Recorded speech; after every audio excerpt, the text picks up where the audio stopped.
അസ്സലാമു അലൈക്കും വറഹ്മത്തുള്ളാഹി തആല വബറകാതുഹു. അതെ, അവയവദാനങ്ങളെക്കുറിച്ച് നമ്മൾ ഒരുപാട് കേട്ടിട്ടുണ്ട് അല്ലേ? കാരണം പെട്ടെന്നുള്ള മരണമൊക്കെ സംഭവിക്കുന്ന സമയത്ത് അവരുടെ അവയവത്തിനൊന്നും ഒരു കുഴപ്പവും ഉണ്ടാവില്ല. ആ ഒരു സമയത്ത് ആ ഒരു അവയവങ്ങൾ ദാനം ചെയ്യുക എന്നുള്ള സംഭവം നമ്മൾ കുറേ കേട്ടതാണ്. എന്നാൽ കഴക്കൂട്ടത്തെ ഹോട്ടലിൽ ജോലി ചെയ്യുകയായിരുന്ന ഷിബു വീട്ടിലേക്ക് സ്കൂട്ടറിൽ വരുന്ന വഴി ഡിസംബർ 14 വൈകിട്ട് 6:30 കൊല്ലം ജില്ലയിലെ മൂക്കാട്ടുക്ക് എന്ന സ്ഥലത്ത് വെച്ച് അതാ സ്കൂട്ടറിൽ നിന്ന് അദ്ദേഹം വീഴുകയായിരുന്നു. ഗുരുതരമായി പരിക്കേറ്റ ഷിബുവിനെ ഉടൻ തന്നെ കൊല്ലം പാരിപ്പള്ളി മെഡിക്കൽ കോളേജിൽ പ്രവേശിപ്പിക്കുകയും തുടർന്ന് വിദഗ്ധ ചികിത്സയ്ക്കായി ഡിസംബർ 15 തിരുവനന്തപുരം സർക്കാർ മെഡിക്കൽ കോളേജിലും പ്രവേശിക്കുകയായിരുന്നു. ഡിസംബർ 21 മസ്തിഷ്ക മരണം സ്ഥിരീകരിക്കുകയും അവയവദാനത്തിന് കുടുംബാംഗങ്ങൾ സമ്മതം നൽകുകയായിരുന്നു. വാഹനാപകടത്തിൽ മരിച്ച 46 വയസ്സുള്ള ഷിബുവിൻ്റെ 7 അവയവങ്ങളാണ് ദാനം ചെയ്തത്. ഒരു വൃക്ക തിരുവനന്തപുരം സർക്കാർ മെഡിക്കൽ കോളേജിലേക്കും ഒരു വൃക്ക കൊല്ലം ട്രാവൻകൂർ മെഡിക്കൽ കോളേജിലേക്കും കരൾ തിരുവനന്തപുരം കിംസ് ആശുപത്രിയിലേക്കും 2 നേത്രപടലങ്ങൾ റീജിയണൽ ഇൻസ്റ്റിറ്റ്യൂട്ട് ഓഫ് ഓഫ്താൽമോളജിയിലേക്കും രോഗികൾക്കായി ആണ് നൽകിയത്. ഇതുകൂടാതെ തിരുവനന്തപുരം സർക്കാർ മെഡിക്കൽ കോളേജിൽ സ്ഥാപിച്ച സ്കിൻ ബാങ്കിലേക്ക് ഷിബുവിൻ്റെ ചർമ്മവും നൽകി.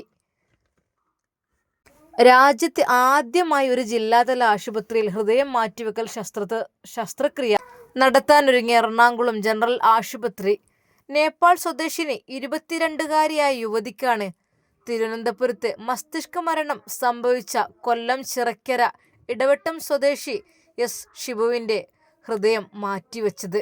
അനാഥയായ നേപ്പാൾ സ്വദേശിനിക്ക് കരുതലായി കേരളം.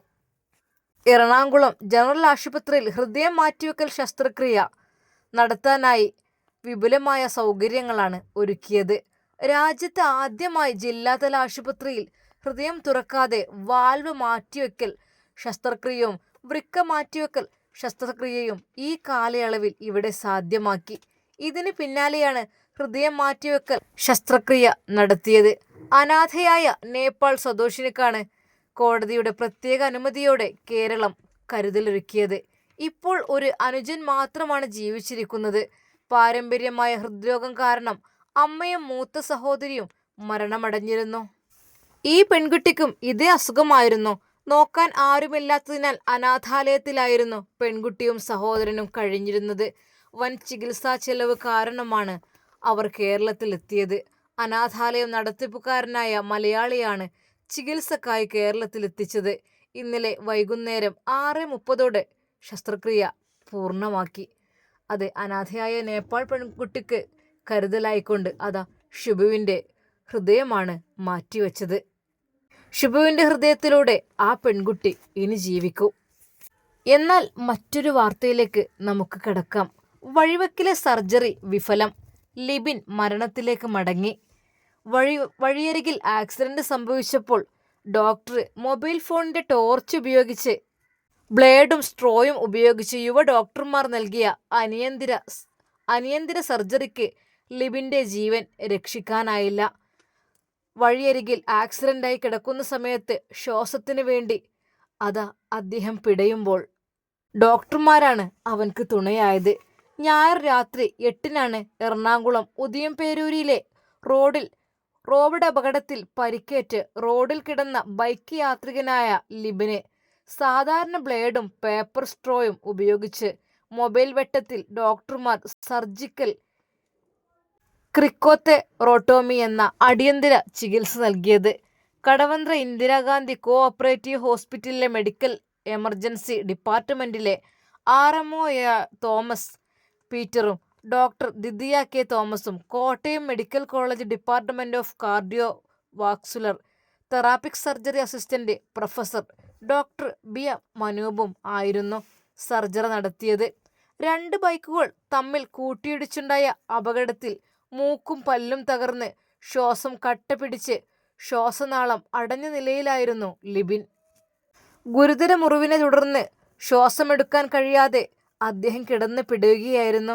റെസ്പിറ്റോറി അവസ്ഥയിലേക്ക് നീങ്ങുകയായിരുന്നു. ഈ സമയം ലിബിൻ ഹോസ്പിറ്റലിൽ എത്തിക്കുന്നതിനു സമയമേ ഏറെ എടുക്കുന്നതിനാലാണ് 3 ഡോക്ടർമാരും ചേർന്ന് നടുറോഡിൽ വെച്ച് 4 മിനിറ്റിനുള്ളിൽ സർജറി നടത്തിയത്. അടിയന്തര ശസ്ത്രക്രിയയ്ക്ക് ശേഷം ലിബിനെ കൊച്ചിയിലെ സ്വകാര്യ ആശുപത്രിയിലേക്ക് മാറ്റിയിരുന്നു. തീവ്ര പരിചരണ വിഭാഗത്തിൽ പ്രവേശിച്ച ലിബിൻ ഇന്നലെ സന്ധ്യയോടെയാണ് മരണത്തിന് കീഴടങ്ങിയത്. അതേസമയം യുവ ഡോക്ടർമാർ നടത്തിയ ശസ്ത്രക്രിയയെ അഭിനന്ദിച്ചുകൊണ്ട് ഒട്ടേറെ പേർ രംഗത്തെത്തിയിരുന്നു. അതെ, സിനിമാ കഥകളെ പോലും വെല്ലുന്ന തരത്തിൽ മൊബൈൽ ഫോൺ വെളിച്ചത്തിൽ നടത്തിയ ഈ സാഹസികമായ ഇടപെടൽ ദൈവത്തിന്റെ കയ്യൊപ്പ് പതിഞ്ഞ പ്രവൃത്തിയാണെന്ന് പ്രതിപക്ഷ നേതാവ് പറഞ്ഞു. ഈ വാർത്ത വായിച്ചപ്പോഴും അത്ഭുതം തോന്നിയെന്ന് പറഞ്ഞ VD സതീശൻ ഡോക്ടർമാരെ നേരിൽ വിളിച്ച് തന്റെ സന്തോഷവും നന്ദിയും അറിയിച്ചു. ഒരാളെ ജീവിതത്തിലേക്ക് കൈപിടിച്ചു കൊണ്ടുവരികയെന്നത് മഹത്തായ കാര്യമാണ്. പ്രിയപ്പെട്ടവരെ, നിങ്ങളോട് എത്ര നന്ദി പറഞ്ഞാലാണ് മതിയാവുക എന്ന് അദ്ദേഹം ഫേസ്ബുക്കിൽ കുറിച്ചു.